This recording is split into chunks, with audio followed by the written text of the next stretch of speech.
Hey everyone. So I wanted to give you guys a couple updates. Um, One is really important. I'm going to be away for a little while. I'm going back inpatient psych today. Um, Pretty much after I upload this video. So you won't hear from me for a little while. But that is not the reason I'm here making this video today. I got an IUD 2 weeks ago. And I wanted to talk about my experience as a trans man and as a rape survivor. So I will be discussing flashbacks and anatomical body parts. So if that is an issue for you, please click away. Um, so I decided to go to Planned Parenthood in my town, and well, the town over, but fuck it, whatever. And get an IUD, and we'll talk to them about my birth control options that will stop my period since I'm not on T anymore for a number of reasons. Um, I talked to them and we decided on the Marina 5-year IUD, and it sounded amazing. Like, it would stop my periods after, like, it could take up to a year, but then for 5 years it would be stopped. It could take less time than that too. And it wouldn't have any of the like hormonal side effects that other birth controls can have. And it just sounded really great. I mean, yeah, the insertion process would hurt, but yeah. So I'm going to tell you what the insertion process is like, and then I'm going to tell you how it has affected me so far in the past 2 weeks. So what they do is, you go on the table and spread your legs and put your feet in the stirrups and everything. And they showed me how it is. It's a really long thing because they have to go all the way up into your uterus. So what she did was she put the speculum in and measured my uterus. It was like 6 inches or something like that. And so they know like how far to put the IUD in. And then they gave me some ibuprofen first. That's actually really important. And so I took that, and then they inserted the IUD, and basically that was like they just put the stick with the IUD at the end all the way up my vagina, past my cervix, which they had to like open, not with a pill, with a like clamp. They had to hold it in place and open it, which really, really fucking hurt.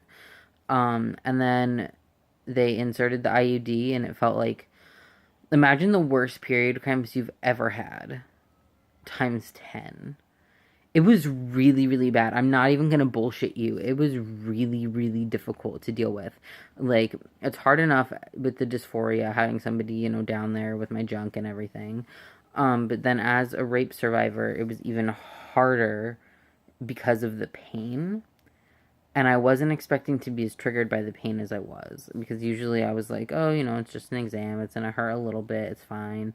Um, but it wasn't fine. And I was a mess. And I did it alone. I didn't have anybody with me, which was a mistake.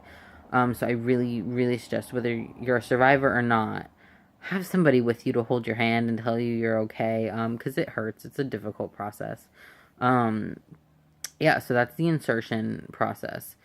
And the people at Planned Parenthood were really nice. My name and pronouns were respected. It was a really like good experience overall, other than the pain. So now we get to the horror story. It hurt.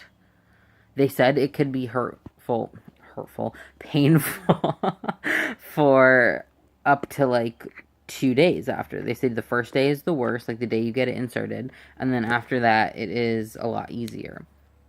The pain never went away. It never went down. It was intense. So I ended up calling Planned Parenthood back, but my office that I went to was closed. So they connected me to a different office, and I asked to speak to a nurse. And the nurse basically said it should not still be hurting, and that it might have like poked through my uterine wall. So I should go to the hospital if it continues to hurt or it gets worse. Fast forward about a couple hours, it got worse. So I went to the emergency room, and they did a pelvic exam and give me an x-ray. Oh, and the fucking doctor at the ER, literally, I told him I'm a survivor and that I need him to go slow and tell me what he was doing. And he goes, that's unfortunate. That's unfortunate. No shit. Anyway, it was fine. They said it was placed in the center of my uterus where it should be.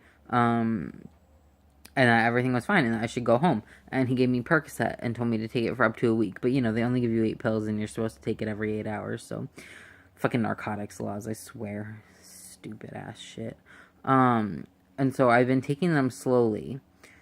And And yeah, and today I am going back to Planned Parenthood because they called me back because they got my message and said it should not so be hurting and that I should make an appointment with them to check to see if it's placed, if the strings are in the right place, everything like that. And then I might need to get it removed.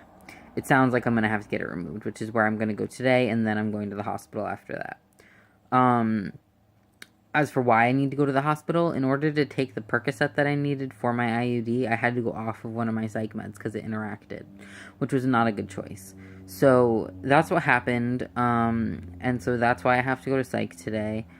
Yeah, it's been a really, really, really rough past 2 weeks. I'm in so much pain. Oh, and I got my period. On top of all of it, the IUD made me get my period, which is horrible. Horrible. This time there's actually blood, though, which is interesting. As you guys know, I think I talked about it on this channel, that the past few times have been, like, just spotting, but in really intense pain. This is really intense pain and blood. So it's a fucking grand old time over here in my household.